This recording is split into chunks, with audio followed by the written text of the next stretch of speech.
Chapter 2. The Pool of Tears. "Curiouser and curiouser," cried Alice. She was so much surprised that for the moment she quite forgot how to speak good English. "Now I'm opening out like the largest telescope that ever was. Goodbye, feet." For when she looked down at her feet, they seemed to be almost out of sight. They were getting so far off. "Oh, my poor little feet.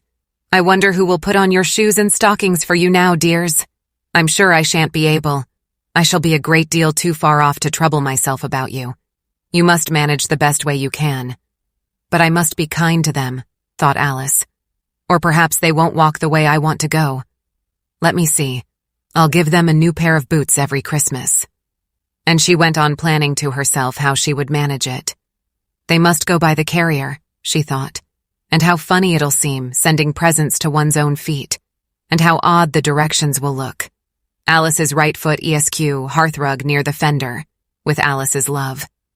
Oh dear, what nonsense I'm talking. Just then her head struck against the roof of the hall. In fact, she was now more than 9 feet high, and she at once took up the little golden key and hurried off to the garden door.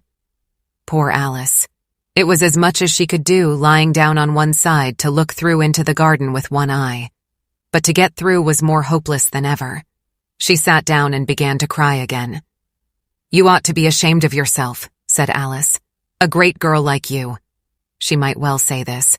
"To go on crying in this way. Stop this moment, I tell you." But she went on all the same, shedding gallons of tears, until there was a large pool all round her, about 4 inches deep and reaching half down the hall. After a time she heard a little pattering of feet in the distance, and she hastily dried her eyes to see what was coming. It was the White Rabbit returning, splendidly dressed, with a pair of white kid gloves in one hand and a large fan in the other. He came trotting along in a great hurry, muttering to himself as he came. "Oh, the Duchess, oh, won't she be savage if I've kept her waiting?" Alice felt so desperate that she was ready to ask help of anyone. So when the rabbit came near her, she began in a low, timid voice. "If you please, sir." The rabbit started violently, dropped the white kid gloves and the fan, and scurried away into the darkness as hard as he could go. Alice took up the fan and gloves, and as the hall was very hot, she kept fanning herself all the time she went on talking. "Dear, dear, how queer everything is today. And yesterday things went on just as usual. I wonder if I've been changed in the night. Let me think. Was I the same when I got up this morning? I almost think I can remember feeling a little different. But if I'm not the same, the next question is, who in the world am I? Ah, that's the great puzzle." And she began thinking over all the children she knew that were of the same age as herself, to see if she could have been changed for any of them. "I'm sure I'm not Ada," she said, "for her hair goes in such long ringlets, and mine doesn't go in ringlets at all. And I'm sure I can't be Mabel, for I know all sorts of things, and she knows such a very little. Besides, she's she, and I'm I, and oh dear, how puzzling it all is. I'll try if I know all the things I used to know. Let me see. 4 times 5 is 12, and 4 times 6 is 13. And 4 times 7 is, oh dear, I shall never get to 20 at that rate. However, the multiplication table doesn't signify. Let's try geography. London is the capital of Paris, and Paris is the capital of Rome, and Rome, no, that's all wrong, I'm certain. I must have been changed for Mabel. I'll try and say, how doth the little—" And she crossed her hands on her lap as if she were saying lessons, and began to repeat it, but her voice sounded hoarse and strange, and the words did not come the same as they used to do. "How doth the little crocodile improve his shining tail, and pour the waters of the Nile on every golden scale? How cheerfully he seems to grin, how neatly spread his claws and welcome little fishes in with gently smiling jaws." "I'm sure those are not the right words," said poor Alice, and her eyes filled with tears again as she went on. "I must be Mabel after all, and I shall have to go and live in that poky little house, and have next to no toys to play with, and oh, ever so many lessons to learn. No, I've made up my mind about it. If I'm Mabel, I'll stay down here. It'll be no use their putting their heads down and saying, 'Come up again, dear.' I shall only look up and say, 'Who am I then?' Tell me that first, and then, if I like being that person, I'll come up. If not, I'll stay down here till I'm somebody else." "But oh dear," cried Alice with a sudden burst of tears.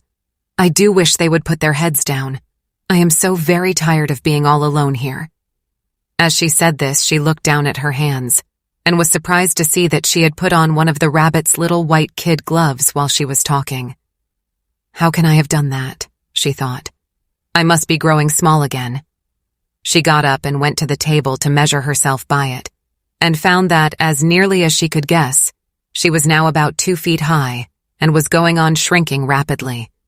She soon found out that the cause of this was the fan she was holding, and she dropped it hastily, just in time to avoid shrinking away altogether. "That was a narrow escape," said Alice, a good deal frightened at the sudden change, but very glad to find herself still in existence. "And now for the garden," and she ran with all speed back to the little door. But alas, the little door was shut again, and the little golden key was lying on the glass table as before. "And things are worse than ever," thought the poor child. "For I never was so small as this before, never, and I declare it's too bad that it is." As she said these words, her foot slipped, and in another moment, splash, she was up to her chin in salt water. Her first idea was that she had somehow fallen into the sea. "And in that case, I can go back by railway," she said to herself.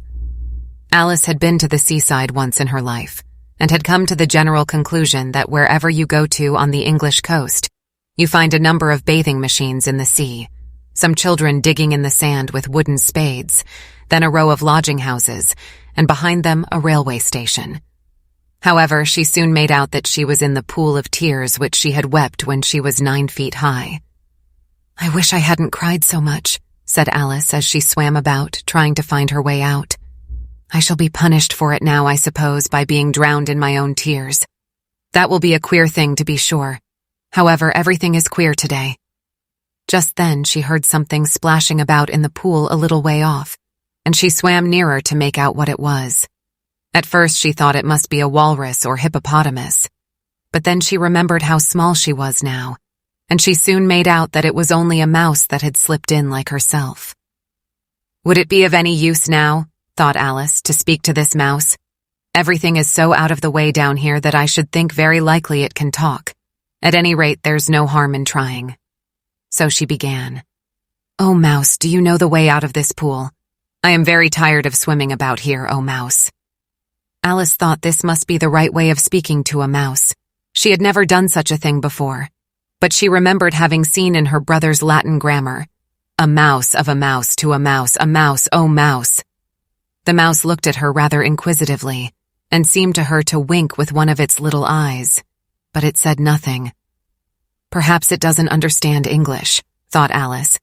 "I dare say it's a French mouse come over with William the Conqueror." For with all her knowledge of history, Alice had no very clear notion how long ago anything had happened. So she began again. "Où est ma chatte?" which was the first sentence in her French lesson book. The mouse gave a sudden leap out of the water and seemed to quiver all over with fright. "Oh, I beg your pardon," cried Alice hastily, afraid that she had hurt the poor animal's feelings. "I quite forgot you didn't like cats." "Not like cats," cried the mouse in a shrill, passionate voice. "Would you like cats if you were me?" "Well, perhaps not," said Alice in a soothing tone. "Don't be angry about it. And yet I wish I could show you our cat Dinah. I think you'd take a fancy to cats if you could only see her. She is such a dear, quiet thing," Alice went on, half to herself, as she swam lazily about in the pool. "And she sits purring so nicely by the fire, licking her paws and washing her face. And she is such a nice soft thing to nurse. And she's such a capital one for catching mice." "Oh, I beg your pardon," cried Alice again. For this time the mouse was bristling all over, and she felt certain it must be really offended. "We won't talk about her any more if you'd rather not." "We indeed," cried the mouse, who was trembling down to the end of his tail. "As if I would talk on such a subject. Our family always hated cats, nasty, low, vulgar things. Don't let me hear the name again." "I won't indeed," said Alice in a great hurry to change the subject of conversation. Are you fond of dogs?" The mouse did not answer, so Alice went on eagerly. "There is such a nice little dog near our house I should like to show you. A little bright-eyed terrier, you know, with such long curly brown hair. And it'll fetch things when you throw them, and it'll sit up and beg for its dinner and all sorts of things. I can't remember half of them. And it belongs to a farmer, you know. And he says it's so useful it's worth £100. He says it kills all the rats and— "Oh dear," cried Alice in a sorrowful tone. "I'm afraid I've offended it again." For the mouse was swimming away from her as hard as it could go, and making quite a commotion in the pool as it went. So she called softly after it, "Mouse dear, do come back again, and we won't talk about cats or dogs either if you don't like them." When the mouse heard this, it turned round and swam slowly back to her. Its face was quite pale, with passion, Alice thought, and it said in a low, trembling voice, "Let us get to the shore, and then I'll tell you my history, and you'll understand why it is I hate cats and dogs." It was high time to go, for the pool was getting quite crowded with the birds and animals that had fallen into it. There were a duck and a dodo, a lory and an eaglet, and several other curious creatures. Alice led the way, and the whole party swam to the shore.